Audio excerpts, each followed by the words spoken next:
Oil ரேகை சரியில்லாத போது இந்த மாதிரி விட்டு விட்டு வருதுன்னு வச்சுங்க.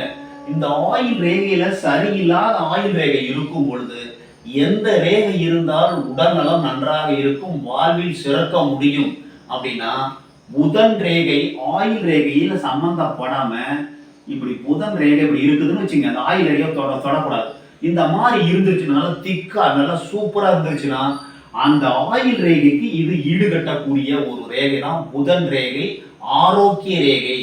உடல் ஆரோக்கியத்தை பாதுகாப்பதற்கு இந்த ஆயில் ரேகை சரியில்லாத போது இந்த புதன் ரேகை என்று சொல்லக்கூடிய ஆரோக்கிய ரேகை சிறப்பாக அழுத்தமாக இருந்தால் அந்த ஆயிலை விருத்தி பண்ணும், ஆயிலுக்கு பங்கம் நேர விடாது.